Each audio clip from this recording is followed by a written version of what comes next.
Bismillahirrahmanirrahim. Assalamualaikum warahmatullahi wabarakatuh. Kali ini kita akan masuk ke mata kuliah kalkulus 1.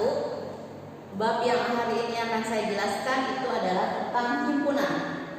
Tapi tidak seluruh materi soal himpunan ini akan saya berikan. Jadi saya akan memilih bab himpunan, subbab di dalam himpunan yang akan terpakai atau yang akan kita gunakan dalam bab integral. Jadi saya hanya akan memberikan tools atau alat yang akan digunakan pada bab integral. Oke. Sekarang kita mulai dulu dari definisinya. Jadi himpunan ini adalah kumpulan dari objek yang berbeda.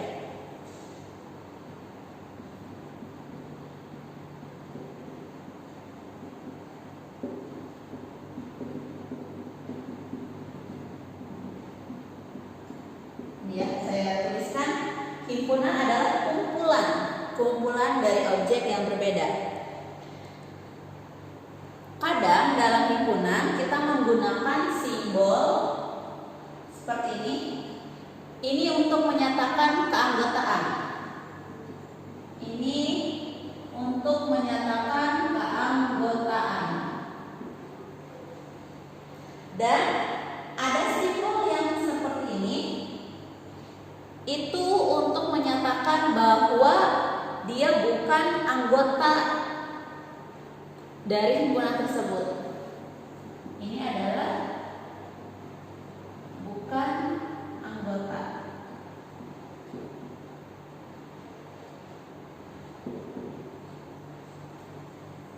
Jadi ada simbol seperti ini untuk menyatakan keanggotaan dan simbol yang seperti ini untuk menyatakan bahwa dia bukan anggota.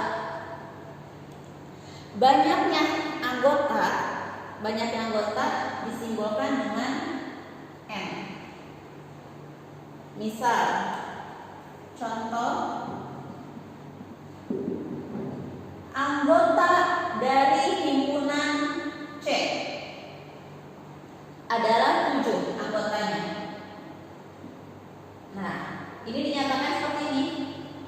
Ini untuk menyatakan banyak himpunan, banyak anggota,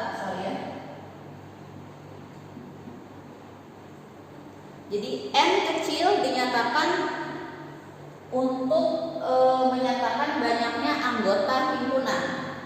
Jadi sebagai contoh, kalau ada N dari himpunan C adalah 7. Berarti banyaknya anggota dari himpunan C adalah 7. Atau bisa juga dinyatakan seperti ini.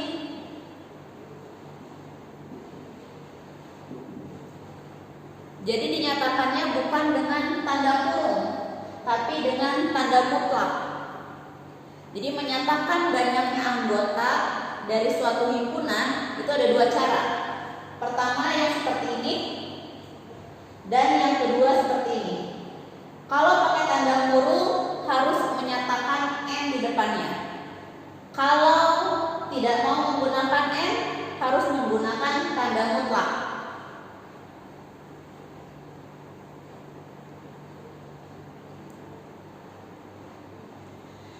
Lalu ada juga yang namanya himpunan kosong.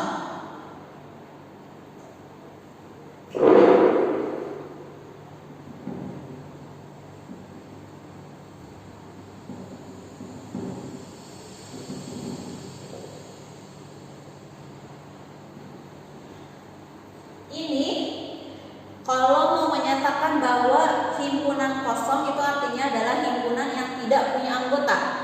Berarti bukan artinya di dalam himpunan ini nilainya 0. Bukan. Artinya dia tidak punya anggota. Berarti tertulisnya seperti ini. Kurung perawal memang kosong, lalu tutup dengan kurung perawal lagi. Jadi bisa dinyatakan dengan tanda kurung biasa atau kurung perawal. himpunan kosong itu seperti ini, bukan seperti ini ya.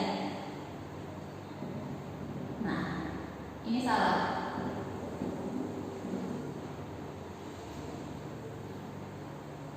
Ini salah ya, bukannya seperti ini.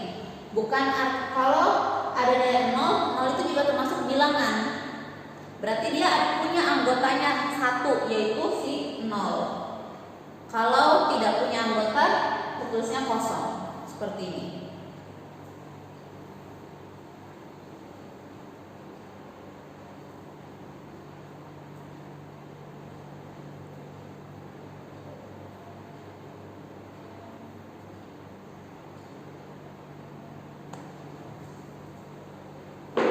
Baik, saya berikan contoh.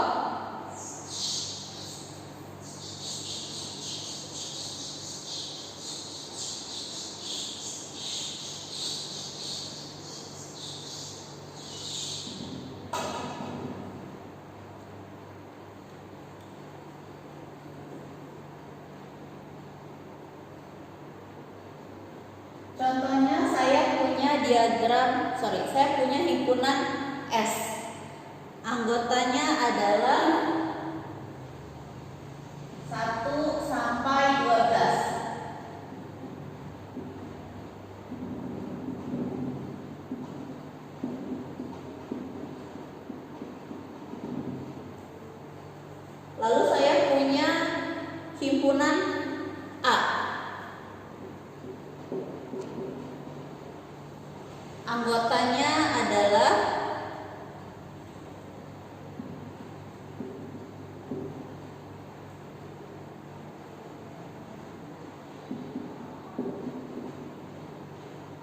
Dan saya punya himpunan B.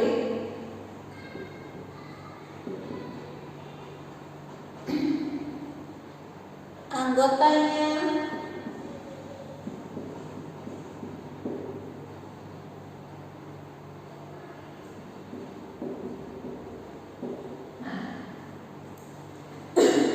tiga himpunan ini bisa kita gambarkan dalam satu diagram, namanya diagram Venn.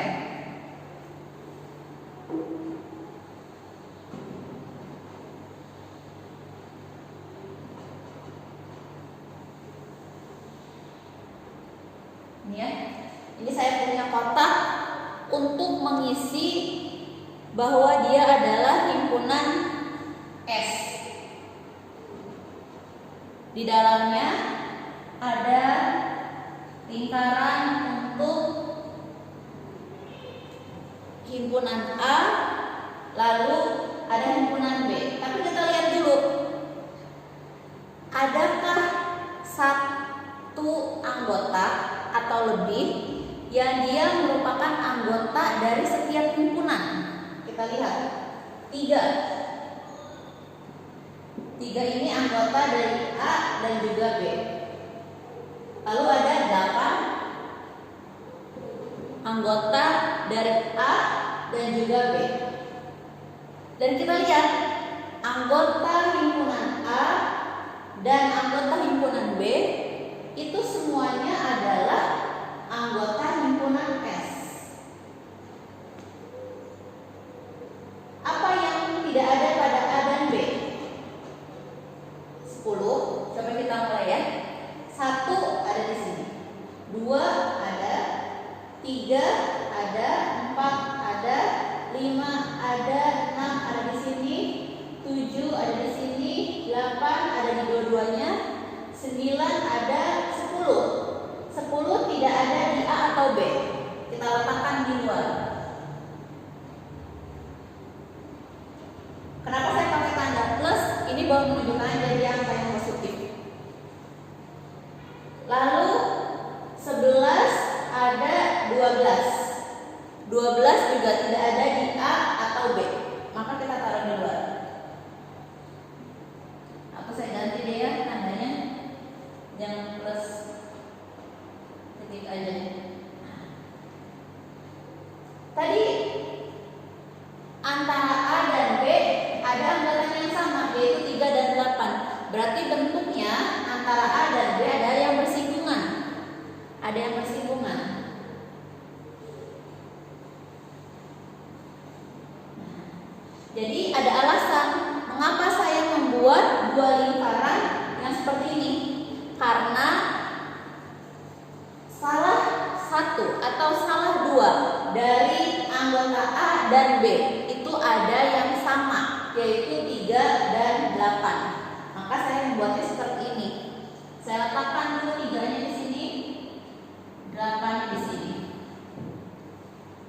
Seperti ini ya. Nah, berarti yang A-nya apa saja sekarang? 2, 6, 8 sudah ada di sini, 9 dan 11. Yang B 1, 3 sudah ada di sini, 4, 5, 7, ya, 8 sudah ada di sini. Maka pernyataan seperti ini, pernyataan anggota himpunan S, anggota himpunan A, anggota himpunan B bisa kita gambarkan dalam sebuah diagram. Namanya diagram Venn. Diagram Venn itu adalah yang seperti ini. Saya ini hanya merecall ya, sebenarnya udah ada SMP kalau nggak salah. Ini cara menggambarkan keanggotaan himpunan.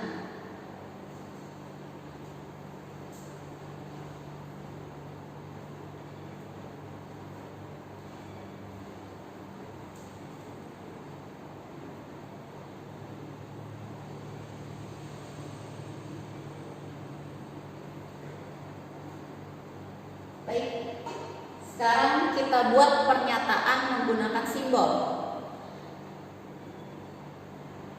3 baris ini sudah kita ubah menjadi sebuah diagram. Maka yang atas saya hapus.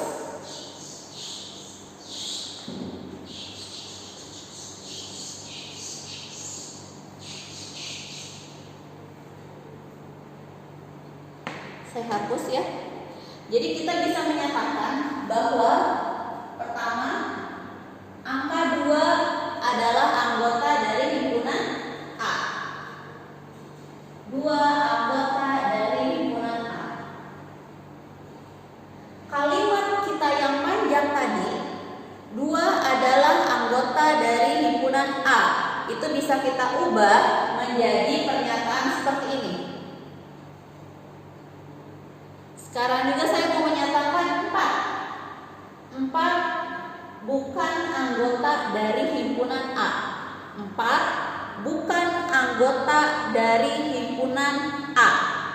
Berarti saya menyatakannya 4 bukan anggota dari himpunan A. Gitu ya. Tadi kalau kalimat bahasa Indonesianya bisa jadi panjang, kalau kalimat matematikanya bisa sesimpel ini. Atau lagi saya menyatakan 3. Kira-kira 3 ini anggota himpunan A atau bukan? Kita lihat di sini, dia termasuk dalam lingkaran A. Maka dia adalah anggota himpunan A. Itu ya. Sekarang 4 apakah anggota dari himpunan B? 4 adalah anggota himpunan B. Pernyataannya menjadi seperti ini. Gitu. Jadi cara membaca diagramnya itu bisa kita tuliskan seperti ini. Ya, ini hanya beberapa contoh ya.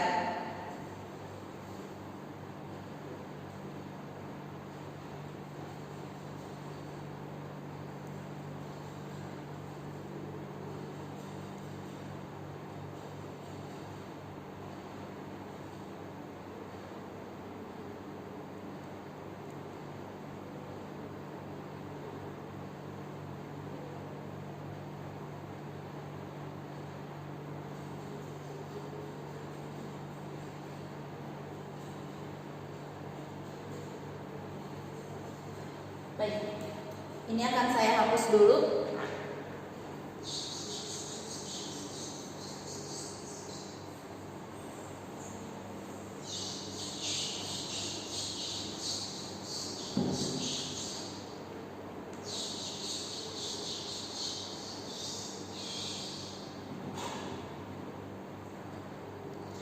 Nah, yang mau saya utarakan itu biasanya dalam sebuah tulisan matematika suka ada simbol yang seperti ini.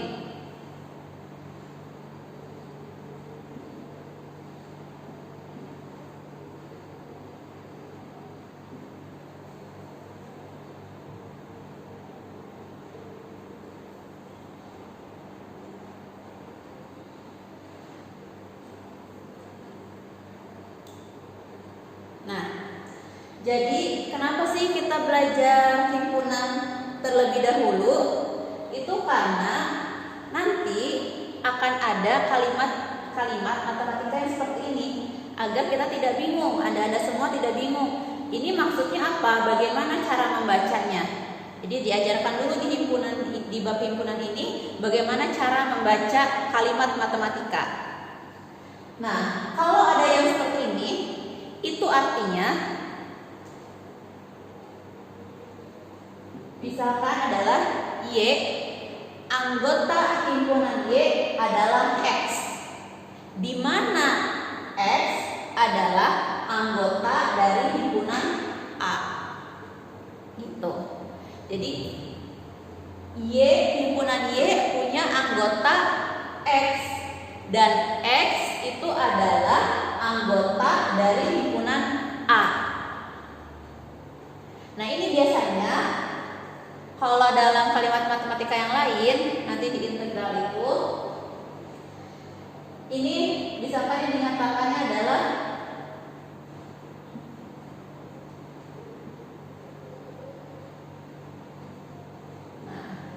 jadi anggotanya itu adalah X. X itu adalah suatu bilangan yang kita tidak tahu nilainya berapa, atau X itu bisa angka berapa saja. Dan X merupakan anggota dari bilangan real. Kalau bilangan real berarti artinya dia bisa dari 1 sampai tak hingga. Gitu. Jadi belajar himpunan karena nanti akan bertemu kalimat matematika yang seperti ini. Itu ya.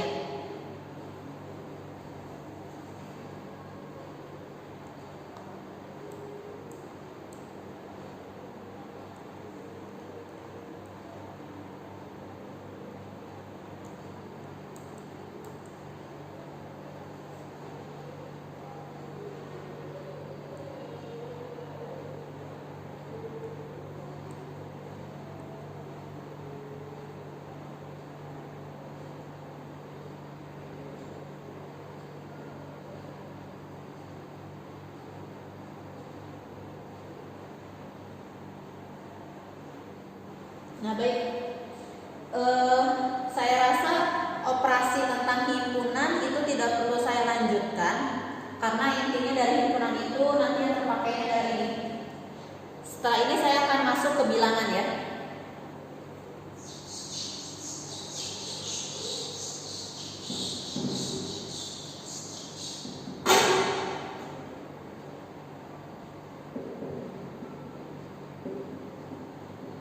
Jadi sekarang kita masuk ke bilangan.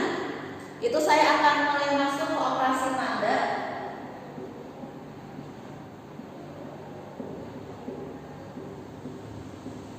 Saya akan masuk ke operasi tanda. Operasi tanda dalam matematika itu ada 2 ya. Pertama penjumlahan, dan yang kedua adalah perkalian. Tentunya ini dengan pasangannya. Kalau penjumlahan dengan pengurangan, kalau perkalian itu dengan pembagian.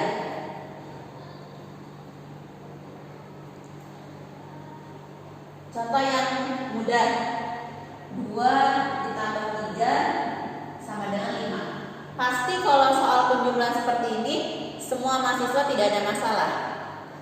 Tapi ketika sudah bertemu dengan minus, negatif, itu masih banyak yang keliru. Misalkan 2 ditambah minus 3. Lihat, kalau yang ini kedua bilangannya positif, 2-nya positif, 3-nya positif. Jadi ketika dijumlahkan langsung saja bisa dijumlahkan 2 tambah 3 menjadi 5. Tapi kalau yang bawah, yang satu bilangannya positif, yang satu lagi bilangannya negatif.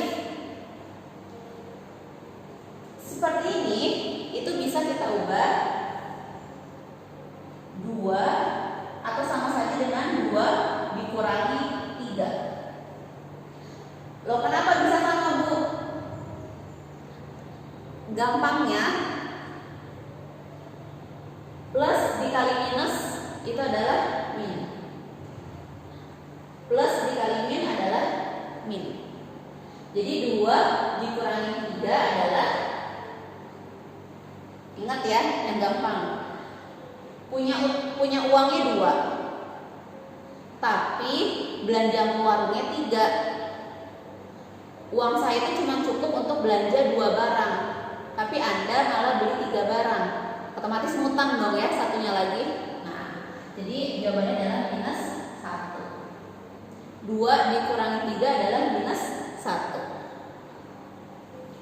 Ini ya, jangan lupa seperti ini. Atau min 3 plus 5. Ini. Kalau yang tadi bilangan yang negatifnya, yang minusnya adalah bilangan yang kedua. Kalau sekarang yang pertama. Jadi yang satu ini bilangan negatif, ini bilangan positif. Min 3 ditambah 5. Saya punya utangnya 3. Ini saya bayar, saya punya utangnya 3.000. Saya bayarnya dengan uang 5.000. Otomatis ada kembalian buat kita. Kembaliannya 2.000. Berarti min 3 ditambah 5 adalah 2. Min 3 ditambah 5 adalah 2. Sekali lagi, saya tidak akan panjang lebar, terlalu panjang lebar di sini. Jadi yang merasa masih lemah, seperti yang sudah saya verifikasi kemarin, kalau yang masih lemah di hitungannya seperti ini, segera perkuat. Segera banyak latihan untuk operasi tanda yang seperti ini. Ini masih yang gampang.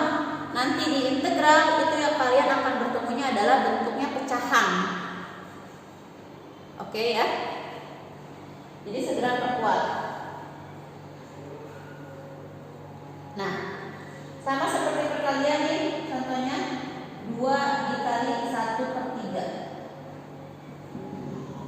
Kalau operasi pecahan digabungkan dengan perkalian itu gampang. Ini bisa langsung 2 dikali 1 aja, berarti 2/3. Tapi kalau operasi penjumlahan itu berbeda. Misalkan 2 ditambah 1/3. Jawabannya bukan 2/3, karena ini dijumlahkan, bukan dikalikan. Ya, kalau dikalikan bisa langsung 2 kali 1 2, berarti 2/3. Begini biar gampang. 2 ini kalau kita ubah dalam bentuk pecahan, itu nilainya adalah 2/1. 2/1. Jadi 2 dikali 1 2, 1 dikali 3 nilainya 3.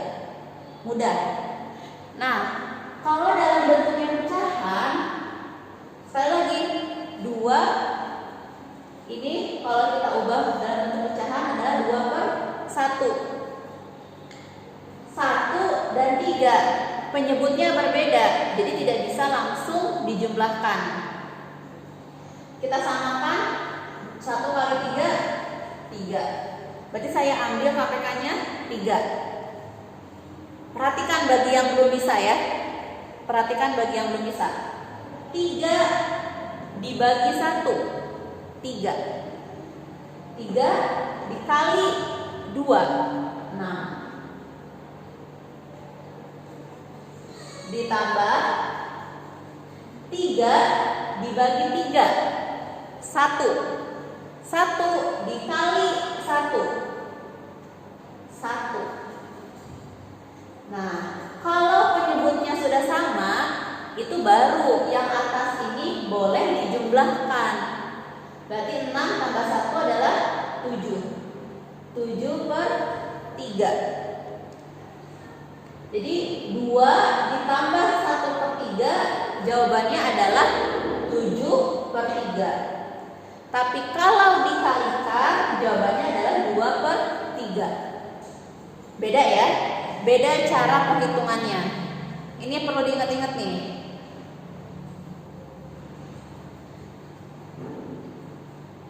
Silakan dicerna.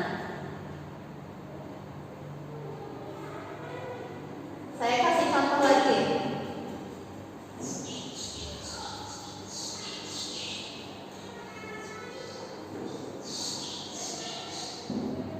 Perhatikan baik-baik bagi yang belum bisa.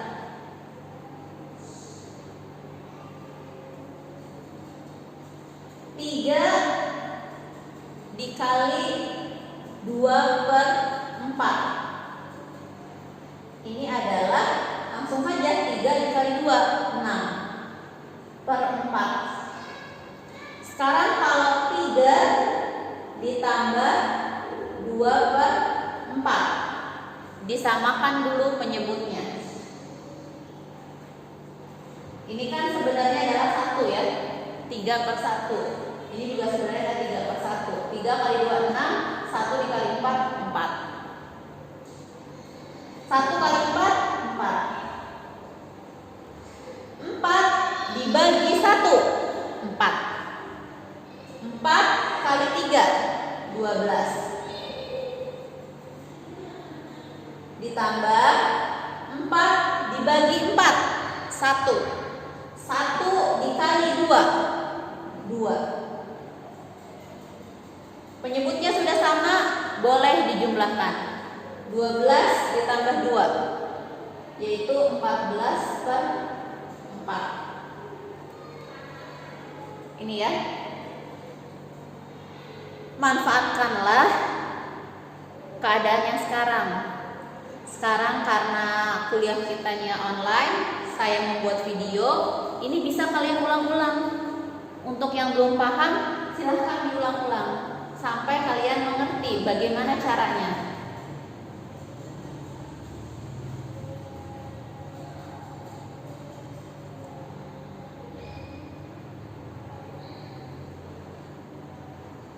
Oke ya, operasi tanda untuk penjumlahan dan perkalian.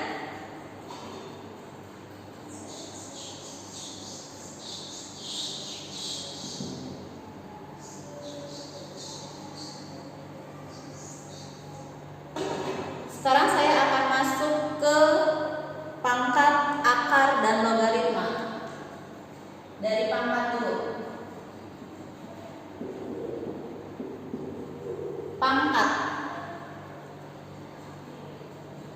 Misalkan saya punya A dikali A dikali A dikali A dikali A sama dengan, kali itu ada yang bentuknya X, ada juga yang titik. Jadi boleh titik ini artinya kali juga. Berarti A-nya ini pangkat berapa? Jadi kalau perkalian itu sinonimnya dengan pangkat. Lihat saja ada berapa? 1, 2, 3, 4, 5. Berarti A pangkat 5. Atau gampangnya gini ya.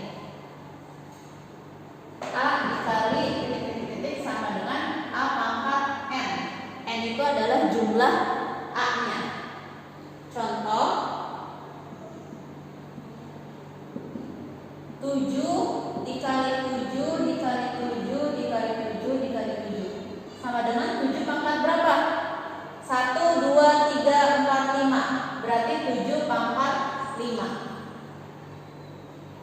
Atau saya punya 3 pangkat 2. Berarti ini sama saja dengan 3 dikali 3.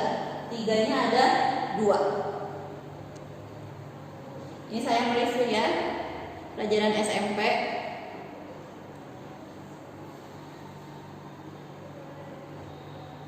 Nah, lalu sekarang dari pangkat ini bisa dibalik jadi akar.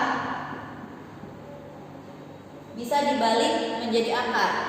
Misal, saya punya X pangkat 2 sama dengan M.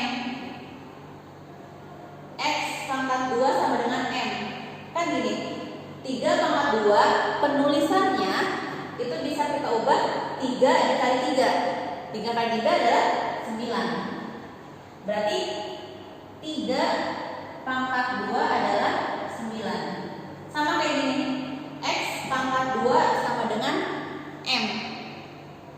Atau jangan pangkat 2 ya. Ini saya ibaratkan pangkat A. X pangkat A sama dengan M. A-nya ini bisa hilang, tapi diganti jadi akar. Jadinya X sama dengan akar M. Gitu ya. Jadi pangkat ini bisa hilang, tapi digantikan dengan akar. Jadi X sama dengan akar M. Nih, 3 pangkat 2 sama dengan 9. 2-nya boleh hilang. Jadi cuma 3, tapi diganti akar. 3 sama dengan akar dari 9. Gitu ya. Jadi pangkat boleh hilang asal diganti jadi akar.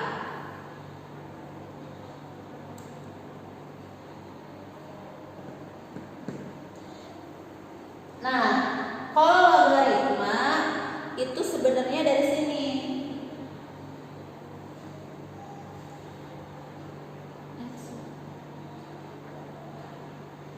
Nih ya sini. X A pangkat M. Itu juga bisa diubah menjadi X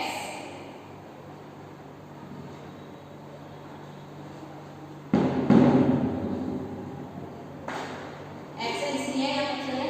X log M sama dengan A. Jadi dari bentuk ini bisa diubah jadi cara satu, ini cara 2.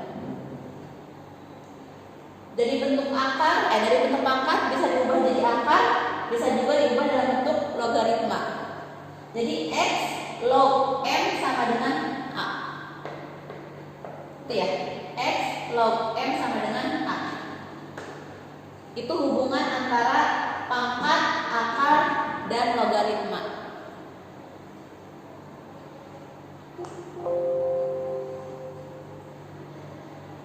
Baik, untuk bab 1 ini itu adalah bab 1 kita itu judulnya adalah himpunan dan bilangan. Sekali lagi saya hanya membahas masalah himpunan tadi yang sesuai dengan yang kita pakai di integral. Oke ya. Oke, selanjutnya ini karena pembahasan satu bab ini sudah kita selesaikan. Jadi memang himpunannya tidak semua kita pakai. Saya hanya akan membahas yang kita gunakan di proses integral. Selanjutnya ini adalah soal.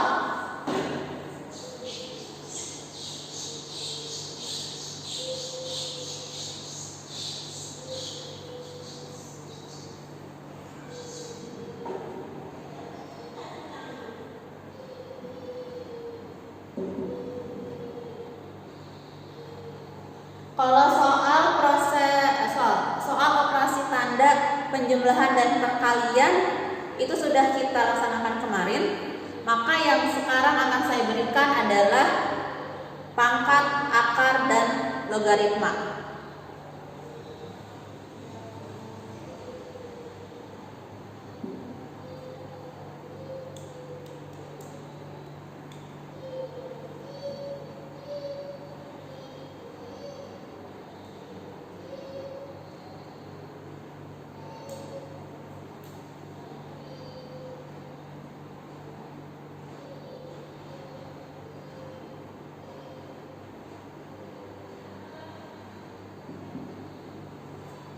Nomor 1 adalah berapa akar dari 36. Gampang banget ya.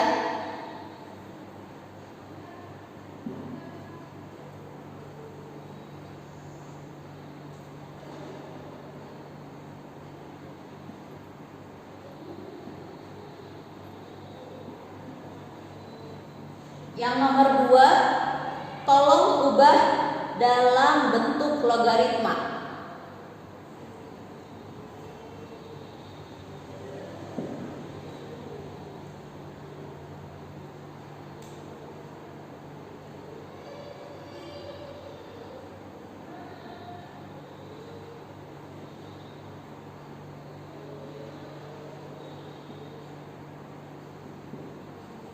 Nomor 3, berapa 4 pangkat 3? Berapa nilai dari 4 pangkat 3?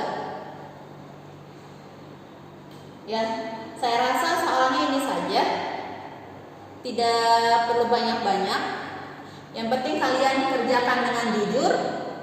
Saya sengaja tidak menuliskan perintahnya, tapi saya suarakan dengan suara ini biar kalian menonton. Jangan lupa minggu depan insya Allah pembelajarannya lewat Zoom, dan saya akan verifikasi lagi tentang pangkat, akar, dan logaritma. Oke ya. Jadi silakan kerjakan, kirimkan ke email seperti biasa. Jangan lupa subjek kelas, strip nama. Jangan lupa subjeknya kelas, strip nama. Tolong dikerjakan, kirimkan ke email seperti yang minggu lalu. Minggu depan insya Allah kita kuliahnya via Zoom, dan saya akan verifikasi. Sekian untuk hari ini. Wassalamualaikum warahmatullahi wabarakatuh.